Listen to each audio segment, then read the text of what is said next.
భక్తులారా, మంగళవారం రోజు రావి ఆకుపై చిన్న దీపం పెట్టడం అంటే చాలామందికి సాధారణ పూజలా కనిపిస్తుంది. కాని మన పెద్దలు దాని వెనుక ఎంత గొప్ప రహస్యం దాచారో తెలుసా? ఒకసారి ఆలోచించండి.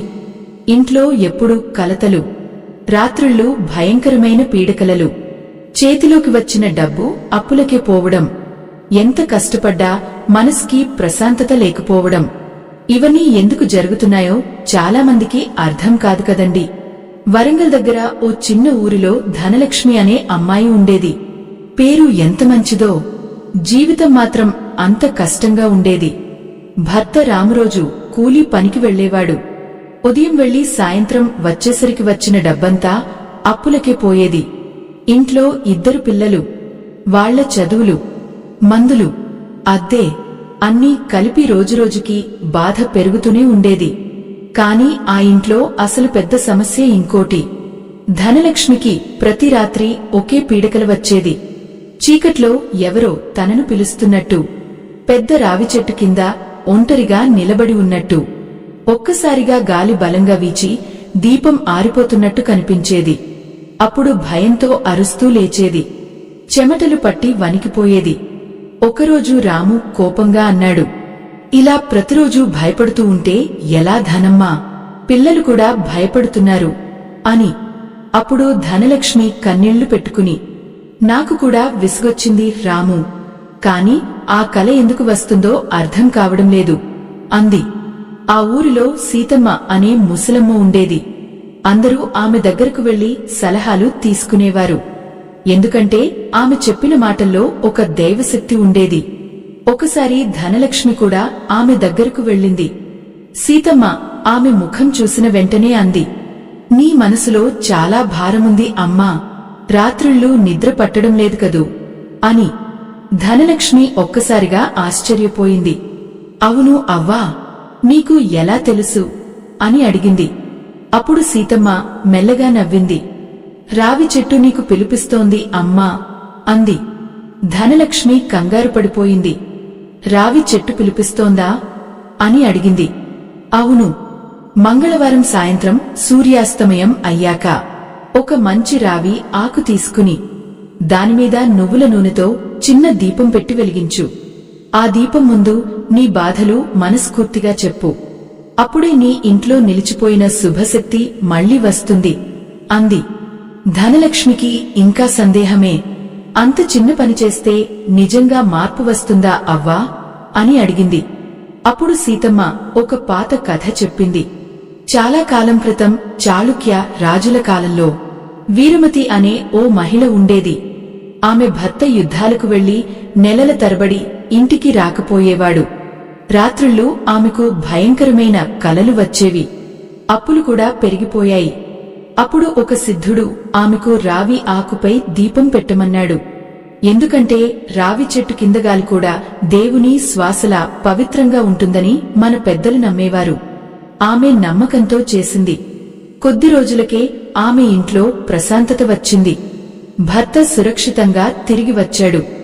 అప్పులన్నీ తీరిపోయాయి. అప్పటినుంచి ఆ ఊరిలో మంగళవారం రావి దీపం సంప్రదాయం మొదలైంది అంది. ధనలక్ష్మి ఆ కథ వింటూ ఉండిపోయింది. నిజమే కదండి, నమ్మకం ఉంటే రాయి కూడా దేవుడవుతాడు అని మన పెద్దలు ఎందుకు అన్నారో అర్థమవుతుంది. ఆ రాత్రి ధనలక్ష్మి ఇంటికి వచ్చాక కూడా సీతమ్మ మాటలే గుర్తొచ్చాయి. కాని ఆమె మనసులో ఇంకా చిన్న భయం మాత్రం అలాగే మిగిలిపోయింది. ఎందుకంటే ఆ రాత్రే మళ్లీ ఆమెకు అదే పీడకల వచ్చింది. కాని ఈసారి ఆ కలలో ఆరిపోతున్న దీపం దగ్గర ఎవరో ఒక వృద్ధురాలి నీడ కనిపించింది. ఈ ఆధ్యాత్మిక రహస్యం మీకు పూర్తిగా అర్థం కావాలన్నా, దైవానుగ్రహం దక్కాలన్నా ఈ వీడియోను ఎక్కడా ఆపకుండా చివరి వరకు చూడండి. ఆ మాటలు చెవుల్లో మోగుతూనే ఉండగా ధనలక్ష్మి తెల్లవారుజామునే లేచింది. బయట ఇంకా కాంతి సరిగ్గా రాలేదు. కోళ్ల కూతలు మాత్రమే వినిపిస్తున్నాయి. కాని ఆమె మనసు మాత్రం చాలా భారంగా ఉంది. ఈరోజు మంగళవారం. సీతమ్మ చెప్పినట్టు చేస్తే నిజంగానే నా కష్టాలు తగ్గుతాయా అని తనలో తానే అనుకుంది. రామ్ కూడా ఆ రోజు ఏదో ఆలోచనలో ఉన్నట్టే కనిపించాడు. ఇంట్లో బియ్యం కూడా అయిపోవడానికి వచ్చింది. అప్పిచ్చిన వాడొచ్చి నిన్ననే గొడవపడి వెళ్లాడు. ఈ వారం డబ్బు ఇవ్వకపోతే ఇంట్లోని సామాన్లు తీసుకెళ్తా అని బెదిరించాడు. పిల్లలు స్కూల్కి వెళ్లడానికి సిద్ధమవుతున్నారు. కాని వాళ్ల ముఖాల్లో కూడా ఆనందం లేదు. పెద్ద కొడుకు చిన్నగా అడిగాడు, అమ్మా, ఈరోజు ఫీజులు కట్టకపోతే మాస్టారు లోపలికి రానివ్వరట అని. ఆ మాట విన్న ధనలక్ష్మి గుండె ఒక్కసారిగా బరువైంది. చేతిలో ఒక్క రూపాయి కూడా లేదు. అప్పుడు ఆమెకు సీతమ్మ చెప్పిన మాట గుర్తొచ్చింది. మనసు విరిగిపోయినప్పుడు దేవుడు దారి చూపిస్తాడు అమ్మా అని. సాయంత్రం అయ్యేసరికి ఆకాశం నారింజ రంగులో మెరుస్తోంది. గాలి కూడా చల్లగా వీచింది. ధనలక్ష్మి దగ్గరలోని చెరువు పక్కన ఉన్న పెద్ద రావి చెట్టు వద్దకు వెళ్ళింది. ఆ చెట్టు ఎంత పాతదో చూస్తేనే తెలుస్తోంది. దాని వేర్లు నేలని బిగిగా పట్టుకుని ఉన్నాయి. పక్కనే చిన్న చిన్న దీపాల మచ్చలు కనిపిస్తున్నాయి. అంటే చాలామంది అక్కడికి వచ్చి ప్రార్థనలు చేసినట్టే. ఆమె జాగ్రత్తగా ఒక పెద్ద రావి ఆకు తీసుకుంది. ఇంటినుంచి తెచ్చుకున్న చిన్న మట్టి దీపాన్ని ఆ ఆకు మీద పెట్టింది. నువ్వుల నూనె పోసి వత్తి వెలిగించింది. మొదట్లో చేతులు వణికాయి. గాలి బలంగా వీచడంతో దీపం ఆరిపోతుందేమో అనిపించింది. కాని ఆశ్చర్యంగా ఆ చిన్న జ్యోతి మాత్రం స్థిరంగా వెలిగింది. ధనలక్ష్మి కళ్లలో నీళ్లు తిరిగాయి. దేవుడా, నాకు పెద్ద కోరికలు లేవు. నా పిల్లలు సంతోషంగా ఉండాలి. ఈ పీడకలలు పోవాలి. అప్పుల బాధ నుంచి బయటపడాలి అంటూ మనసారా చెప్పుకుంది. అప్పుడే వెనకాల నుంచి ఓ స్వరం వినిపించింది. దీపం వెలిగించేటప్పుడు భయం పెట్టుకోకూడదు అమ్మా. భయం ఉంటే చీకటి పెరుగుతుంది అని. తిరిగి చూసేసరికి ఓ ముసలాయన కనిపించాడు. తెల్ల జుట్టు, ముడతలు పడిన ముఖం, చేతిలో చిన్న జపమాల. ఆయనను ఇంతకుముందు ఆ ఊరిలో ఎప్పుడు చూడలేదు. ధనలక్ష్మి కొంచెం భయపడుతూ, తాతయ్య, మీరు ఎవరు అని అడిగింది. ఆయన నవ్వుతూ, ఈ రావి చెట్టును కాపాడుకునేవాడిని అనుకోమ్మా అన్నాడు. అతను మెల్లగా చెట్టు దగ్గరకు వచ్చి, మంగళవారం రావి దీపం ఎందుకు పెడతారో తెలుసా అని అడిగాడు. ధనలక్ష్మి తల ఊపింది. మనిషి మనసులో దాగి ఉన్న భయాలు, నిద్రపోయినా వెంటాడే కలలు, ఇవన్నీ గాలి లాంటివి. రావి చెట్టు ఆ గాలిని ప్రశాంతం చేస్తుంది. అందుకే మన పెద్దలు దీపం పెట్టమన్నారు. దీపం అంటే కేవలం వెలుగు కాదు, మనసుకి ధైర్యం అన్నాడు. ఆ మాటలు వింటుంటే ధనలక్ష్మి గుండెల్లో ఏదో నెమ్మది పుట్టింది. ఆయన మళ్లీ అన్నాడు, కాని ఒక విషయం గుర్తుపెట్టుకో. దీపం పెట్టిన తర్వాత వెనక్కి తిరిగా భయంతో చూడకూడదు అని. ఎందుకు తాతయ్య అని అడిగింది ఆమె. ఆయన చిరునవ్వుతో, ఎందుకంటే ఆశతో పెట్టిన దీపం వెనక్కి చూసే వాళ్లకి కాదు, ముందుకు నడిచే వాళ్లకి దారి చూపిస్తుంది అన్నాడు. ఆ మాటలు వినగానే ధనలక్ష్మి మనసులో ధైర్యం పెరిగింది. దీపం ముందు నమస్కారం చేసి నెమ్మదిగా ఇంటివైపు నడిచింది.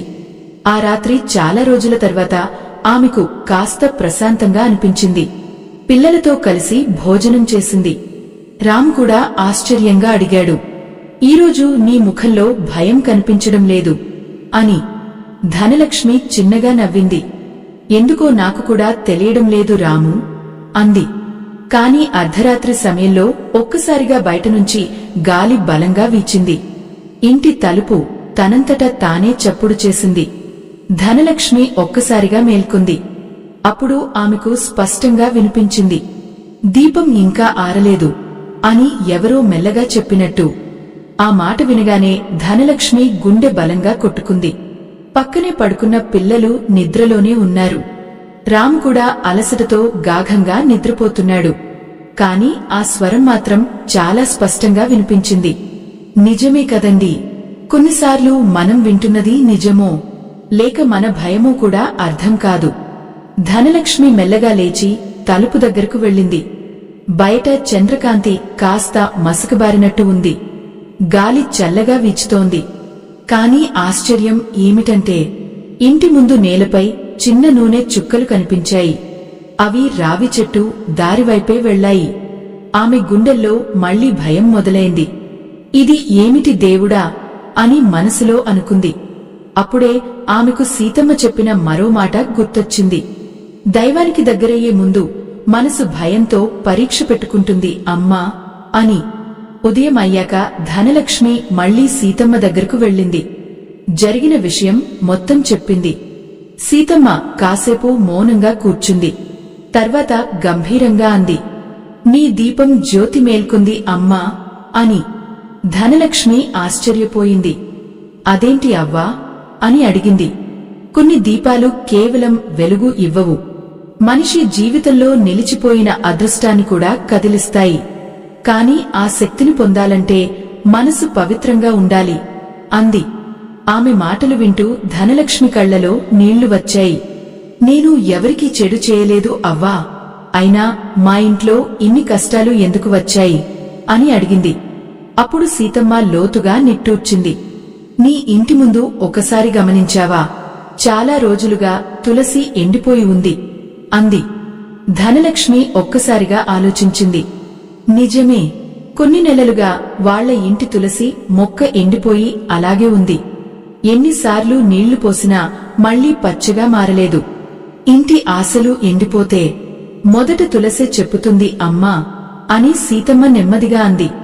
ఆ మాట విన్న ధనలక్ష్మి గుండెల్లో ఏదో కలిచివేసింది. ఆ రోజు సాయంత్రం మళ్లీ రావి చెట్టు దగ్గరకు వెళ్ళింది. ఈసారి ఆమె భయపడలేదు. చేతిలో చిన్న పూలు కూడా తీసుకెళ్ళింది. దీపం వెలిగించే ముందు చెట్టు వేర్ల దగ్గర నీళ్లు పోసింది. అప్పుడే అక్కడికి ఓ పేద ముసలమ్మ వచ్చింది. చేతిలో పాతబుట్ట, కళ్లలో అలసట.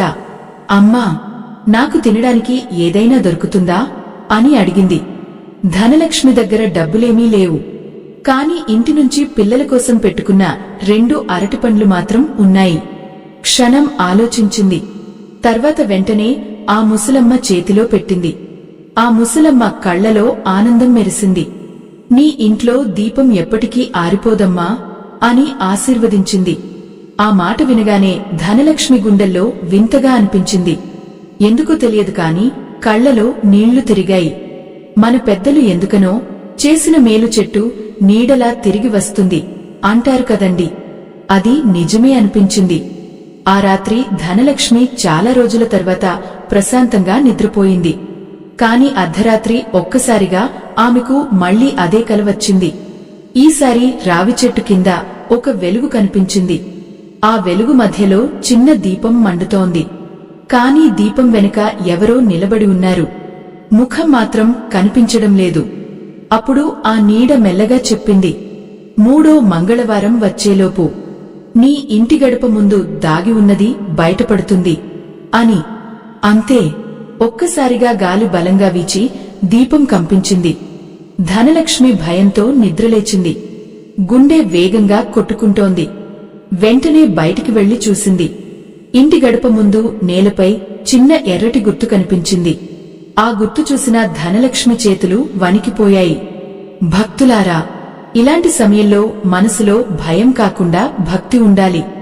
మీరు కూడా దేవుడిపై నమ్మకం ఉంచితే ఓం నమో నారాయణాయ అని కామెంట్లో రాయండి.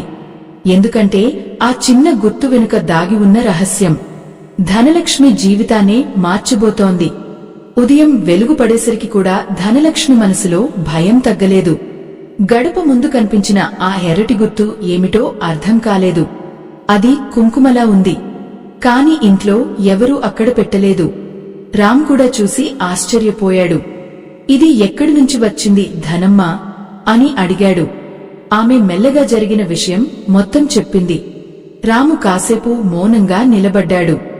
ఇది అంతా నీకు భయంతో కనిపిస్తోందేమో అన్నాడుగానే అతని కళ్లలో కూడా చిన్న కంగారు కనిపించింది. ఆ రోజు మధ్యాహ్నం ఓ విచిత్రమైన సంఘటన జరిగింది. చాలా నెలలుగా కనిపించని రాము స్నేహితుడు శంకర్ ఒక్కసారిగా ఇంటికి వచ్చాడు. ముఖం అలసిపోయి ఉంది. చేతిలో పాత సంచి. రాము, నీ దగ్గర ఒక విషయం దాచిపెట్టాను అని అన్నాడు. రాము ఆశ్చర్యంగా చూశాడు. ఏమైందిరా అని అడిగాడు. శంకర్ నెమ్మదిగా కూర్చుని చెప్పడం మొదలుపెట్టాడు. గత సంవత్సరం నువ్వు నాకు ఇచ్చిన డబ్బు గుర్తుందా? నా కూతురు అనారోగ్యంతో ఉండగా నువ్వు సహాయం చేశావు. తిరిగి ఇస్తా అన్నా పరిస్థితులు కుదరలేదు అని. రాము నవ్వుతూ, అది వదిలేయిరా, అప్పుడే మర్చిపోయా అన్నాడు. కాని శంకర్ కళ్లలో నీళ్లు వచ్చాయి. లేదు రాము, నిన్న రాత్రి నాకు ఓ కల వచ్చింది. రావి చెట్టు కింద ఓ దీపం వెలుగుతోంది. ఎవరో ఆ అప్పు తీర్చు అని చెప్పారు.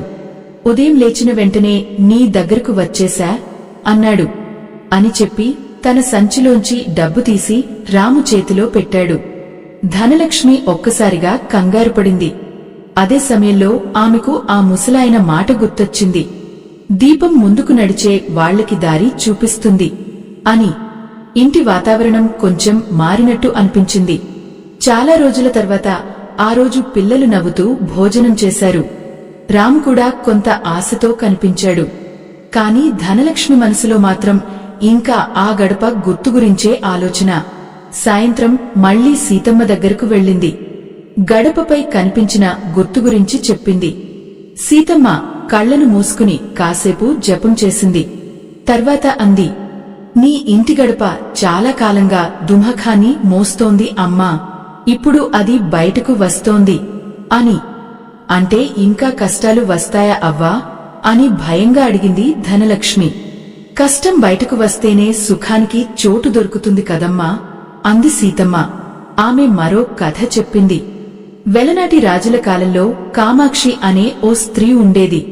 ఆమె ఇంట్లో ఎప్పుడూ గొడవలు, అప్పులు, అనారోగ్యాలు. ఒక యోగి ఆమెకు రావి ఆకుపై దీపం పెట్టమన్నాడు. 3వ మంగళవారం రోజున ఆమె ఇంటి గడప కింద చిన్న వెండి నాణెం దొరికింది. అది కేవలం ధనం కాదు, ఆ ఇంట్లో నిలిచిపోయిన అదృష్టం బయటకు వచ్చిన సంకేతం అంది. ధనలక్ష్మి ఆ కథ వింటూ ఆశ్చర్యపోయింది. ఆ రాత్రి మళ్లీ ఆమె రావి చెట్టు దగ్గరకు వెళ్ళింది. ఈసారి గాలి చాలా బలంగా ఉంది. చెట్టు ఆకులు గలగలమంటున్నాయి. అయినా ఆమె దీపం వెలిగించింది. దీపం వెలిగిన వెంటనే ఒక్కసారిగా గాలి ఆగిపోయింది. ఆ నిశ్శబ్దంలో ఆమెకు మళ్లీ అదే ముసలాయన స్వరం వినిపించింది. నీ ఇంటి గడపను రేపు ఉదయం శుభ్రం చేయమ్మా అని. ఆమె వెనక్కి తిరిగి చూసేసరికి ఎవరూ లేరు. ఇంటికి వచ్చాక కూడా ఆ మాటలు మదిలో తిరుగుతూనే ఉన్నాయి. మరుసటి రోజు తెల్లవారగానే ధనలక్ష్మి గడప ముందు నీళ్లు పోసి శుభ్రం చేయడం మొదలుపెట్టింది. పాత మట్టిని తీస్తుండగా ఒక్కసారిగా ఏదో గట్టిగా తగిలింది. ఆమె చేతులు ఆగిపోయాయి. కొంచెం లోతుగా తవ్వి చూసేసరికి చిన్న పిత్తల పెట్టె కనిపించింది. ధనలక్ష్మి గుండె బలంగా కొట్టుకుంది. ఆ పెట్టె లోపల ఏముందో చూడాలని ఆమె చేతులు వణికిపోయాయి. భక్తులారా, మీకు ఈ కథ నచ్చి ఇలాంటి ఆధ్యాత్మిక కథలు మరింత రావాలంటే మన ఛానల్కి మీ ప్రేమతో స్కానర్ ద్వారా సహాయం చేస్తే ఎంతో ఆశీర్వాదం దక్కుతుంది. ఆ క్షణంలో ధనలక్ష్మి ఆ చిన్న పెట్టెను మెల్లగా తెరవబోతోంది. ఆమె చేతులు వణుకుతున్నాయి. గుండె గట్టిగా కొట్టుకుంటోంది. రాము కూడా పక్కనే నిలబడి ఆశ్చర్యంగా చూస్తున్నాడు. పిల్లలు ఏం జరుగుతుందో అర్థం కాక నిశ్శబ్దంగా ఉన్నారు. ధనలక్ష్మి మెల్లగా ఆ పిత్తల పెట్టె మూత తీసింది. లోపల పాత వెండి నాణేలు ఉన్నాయి. వాటిమీద పసుపు మరకలు పట్టి ఉన్నాయి. మధ్యలో చిన్న తామ్రపత్రం కూడా ఉంది. దానిమీద మసకబారిన అక్షరాలు కనిపిస్తున్నాయి. రాము ఆశ్చర్యంతో, ఇది మన ఇంటి గడప కింద ఎలా వచ్చింది అని అన్నాడు. ధనలక్ష్మి చేతిలో ఆ తామ్రపత్రం తీసుకుని జాగ్రత్తగా చూసింది. అందులో ఇలా రాసి ఉంది, ఈ ఇంటి గడప వద్ద వెలిగిన దీపం భయాన్ని తొలగించి ఆశీర్వాదాన్ని పిలుస్తుంది అని. ఆ మాట చదివిన వెంటనే ధనలక్ష్మి కళ్లలో నీళ్లు వచ్చాయి. ఎందుకో తెలియదు కాని గుండెల్లో చాలా రోజుల తర్వాత ఓ నెమ్మది పుట్టింది. అప్పుడే బయటనుంచి సీతమ్మ వచ్చింది. ఆమె ముఖంలో చిరునవ్వు. చూసావా అమ్మా, కొన్ని ఇంట్ల అదృష్టం మట్టిలో దాగిపోతుంది. కాని భక్తితో వెలిగించిన దీపం దాన్ని మళ్లీ బయటకు తీసుకొస్తుంది అంది. రాము వెంటనే అడిగాడు, అవ్వా, ఈ నాణేలు ఏమైనా ప్రత్యేకమా అని. సీతమ్మ మెల్లగా తల ఊపింది. ఇవి కేవలం వెండి కాదు బాబూ, మీ ఇంట్లో ఆగిపోయిన శుభశక్తికి గుర్తు అంది. ఆ రోజునుంచి ఇంట్లో చిన్న చిన్న మార్పులు మొదలయ్యాయి. రాము పనిచేసే చోట యజమాని అతని నిజాయితీ చూసి జీతం పెంచాడు. పిల్లల స్కూల్ ఫీజులు కూడా ఒక్కసారిగా కుదిరిపోయాయి. ఎన్నాళ్లుగానో బాకీ పెట్టిన దుకాణదారుడు కూడా కోపం తగ్గించి, నెమ్మదిగా ఇవ్వండి అన్నాడు. ధనలక్ష్మి ఆశ్చర్యపోయింది. ఇది అంతా నిజంగానే ఆ దీపం వల్లేనా అని తనలో తానే అనుకుంది. కాని ఆ రాత్రి మరో విచిత్రం జరిగింది. ఇంట్లో అందరూ నిద్రపోతుండగా గడప దగ్గర చిన్న గంట మోగినట్టు శబ్దం వచ్చింది. ధనలక్ష్మి మెల్లగా బయటికి వచ్చింది. చంద్రుడు ప్రకాశంగా వెలుగుతున్నాడు. గాలి చల్లగా ఉంది. కాని గడప ముందు ఎవరో నిలబడి ఉన్నట్టు నీడ కనిపించింది. ఆమె గుండె ఆగినట్టయింది. ఎవరు అని మెల్లగా అడిగింది. అప్పుడు ఆ నీడ ముందుకు వచ్చింది. అదే రావి చెట్టు దగ్గర కనిపించిన ముసలాయన. ఈసారి ఆయన ముఖంలో విచిత్రమైన కాంతి ఉంది. భయపడకు అమ్మా అని నెమ్మదిగా అన్నాడు. ధనలక్ష్మి చేతులు జోడించింది. తాతయ్య, మీరు నిజంగా ఎవరు అని అడిగింది. ఆయన నవ్వుతూ, నేను ఎవరో తెలుసుకోవడం కన్నా నువ్వు నేర్చుకున్నది గుర్తుంచుకోవడం ముఖ్యం అన్నాడు. ఏం నేర్చుకున్నాను తాతయ్య అని ఆమె అడిగింది. దీపం వెలిగించడం అంటే కేవలం ఆచారం కాదు, మనసులో చీకటి తగ్గించడం, ఆకలితో ఉన్నవాడికి అన్నం పెట్టడం, భయపడుతున్న వాళ్లకి ధైర్యం చెప్పడం, ఇవే నిజమైన పూజలు అన్నాడు. ఆ మాటలు వింటూ ధనలక్ష్మి కళ్లలో ఆనంద భాష్పాలు వచ్చాయి. ఆయన మళ్లీ అన్నాడు, 3వ మంగళవారం రాత్రి చివరిసారి రావి చెట్టు దగ్గరకు రా, అక్కడ నీ సందేహానికి సమాధానం దొరుకుతుంది అని. అంతే, ఒక్కసారిగా గాలి బలంగా వీచింది. చెట్టు ఆకులు గలగలమన్నాయి. ధనలక్ష్మి కళ్ల ముందు ఆ ముసలాయన నీడ మెల్లగా మాయమైంది. ఆమె భయంతో కాదు, ఆశ్చర్యంతో నిలబడిపోయింది. మన పెద్దలు, దేవుడు నేరుగా రాడు, మనుషుల రూపంలో వస్తాడు అంటారు కదండి, ఆ మాట నిజమేమో అనిపించింది. 3వ మంగళవారం దగ్గరపడుతున్న కొద్దీ ధనలక్ష్మి మనసులో ఒకవైపు భక్తి, మరోవైపు ఆసక్తి పెరుగుతూనే ఉంది. ఎందుకంటే ఆ రాత్రి రావి చెట్టు కింద ఆమె చూడబోయేది ఆమె జీవితంలో ఎప్పటికీ మర్చిపోలేని విషయం అవబోతోంది. ఆ రోజు ఉదయం నుంచే ధనలక్ష్మి మనసులో తెలియని ఆతృత. ఇంట్లో వాతావరణం కూడా వింతగా ప్రశాంతంగా ఉంది. ఎన్నాళ్లుగానో ఎండిపోయిన తులసి మొక్కలో చిన్న పచ్చని మొగ్గ కనిపించింది. అది చూసిన ధనలక్ష్మి కళ్లలో ఆనందం మెరిసింది. రాము, చూడు, తులసి మళ్లీ పచ్చగా మారుతోంది అని పిలిచింది. రాము కూడా ఆశ్చర్యపోయాడు. నిజంగా ఇది మంచి సంకేతమే ధనమ్మా అన్నాడు. సాయంత్రం అయ్యేసరికి ఆకాశం నీలిరంగు వెలుగుతో మెరిసింది. గాలి చాలా మృదువుగా వీచింది. ధనలక్ష్మి ఈసారి చాలా భక్తితో సిద్ధమైంది.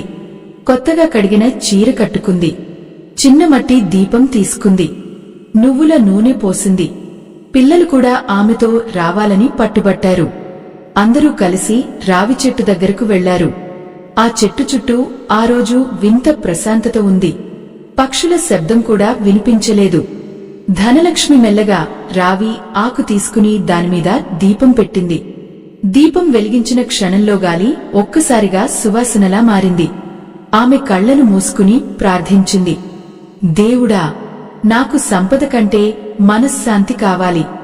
నా ఇంట్లో ప్రేమ ఉండాలి.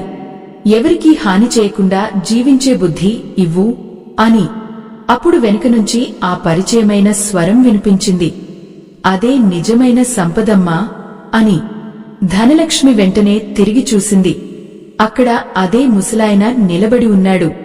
కాని ఈసారి ఆయన చుట్టూ వెలుగు మరింత ప్రకాశంగా ఉంది. పిల్లలు కూడా ఆశ్చర్యంగా చూస్తున్నారు. ఆయన మెల్లగా చెట్టు దగ్గరకు వచ్చి అన్నాడు, ఈ రావి చెట్టు కింద ఎన్నో సంవత్సరాలుగా బాధతో వచ్చిన వాళ్లు దీపాలు పెట్టారు. కాని అందరిలో నువ్వు ప్రత్యేకం. ఎందుకంటే నువ్వు కేవలం నీకోసం కాదు, ఆకలితో ఉన్న ముసలమ్మ కోసం కూడా మనసు పెట్టావు అన్నాడు. ధనలక్ష్మి కళ్లలో నీళ్లు వచ్చాయి. తాతయ్య, మీరు ఎవరో ఇప్పుడు అయినా చెప్పండి అని అడిగింది. ఆయన చిరునవ్వుతో ఆకాశం వైపు చూశాడు. నేను ఈ చెట్టు నీడలో సేవ చేసిన ఒక సాధారణ భక్తుడిని మాత్రమే అమ్మా. కాని గుర్తుపెట్టుకో, రావి ఆకుపై వెలిగించిన దీపం మనిషి ఇంటి చీకటి కంటే ముందు మనసులోని భయాన్ని తొలగిస్తుంది అన్నాడు. అంతే, ఒక్కసారిగా గాలి బలంగా వీచింది. చెట్టు ఆకులు గలగలమన్నాయి. దీపం జ్యోతి మాత్రం ఇంకా ప్రకాశంగా వెలిగింది. ధనలక్ష్మి కళ్లను కాసేపు మూసుకుంది. మళ్లీ తెరిచి చూసేసరికి ఆ ముసలాయన అక్కడ లేరు. కాని చెట్టు కింద చిన్న పూలదండ మాత్రమే కనిపించింది. ఆమె గుండెల్లో ఒక్కసారిగా భక్తి ఉప్పొంగింది. చేతులు జోడించి నమస్కారం చేసింది. ఆ రోజు తర్వాత ధనలక్ష్మి జీవితంలో చాలా మార్పులు వచ్చాయి. అప్పులు మెల్లగా తీరిపోయాయి. పిల్లలు బాగా చదవడం మొదలుపెట్టారు. ఇంట్లో నవ్వులు పెరిగాయి. ముఖ్యంగా ఆమెకు మళ్లీ ఎప్పుడూ పీడకలలు రాలేదు. నిజమే కదండి, కొన్ని ఆచారాల వెనుక కేవలం భయం కాదు, మనసుకి ధైర్యం ఇచ్చే శక్తి దాగి ఉంటుంది. మన పెద్దలు దీపం వెలిగిన ఇంట్లో దరిద్రం నిలవదు అని ఎందుకు అన్నారో ధనలక్ష్మి జీవితమే సమాధానం అయింది. భక్తులారా, మీరు మంగళవారం రోజు భక్తితో రావి ఆకుపై దీపం పెట్టి మంచి మనసుతో ప్రార్థిస్తే మనసులోని భయం తగ్గి ఇంట్లో ప్రశాంతత పెరుగుతుంది. మీ ప్రేమతో మా కథలు ఇంకా ఎక్కువ మందికి చేరాలంటే స్కానర్ ద్వారా సహాయం చేస్తే ఎంతో దైవానుగ్రహం దక్కుతుంది. చివరగా ఒక విషయం మాత్రం ఎప్పటికీ గుర్తుంచుకోండి, దేవుడు మనం వెలిగించే దీపంలో కాదు, ఆ దీపం వెలిగించే సమయంలో మన హృదయంలో పుడే నిజమైన భక్తిలో ఉంటాడు. ఈ ఆధ్యాత్మిక ప్రయాణం ఇక్కడితో ముగిసిపోయింది. స్వస్తి.